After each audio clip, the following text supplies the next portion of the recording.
විවිධ ශාඛාව අද දිනේදී වෙනස වන වගයි.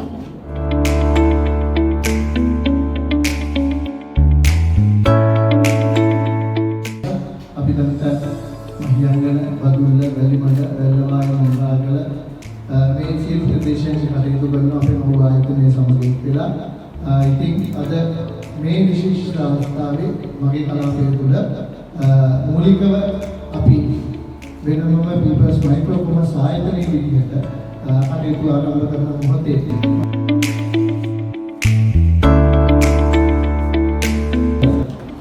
මයිතන්නේ රාධික මහත්මයාගේ කතාවේදී අපේ ආයතනයේ ආරම්භය ගැන පුංචි හඳුන්වීමක් කරා.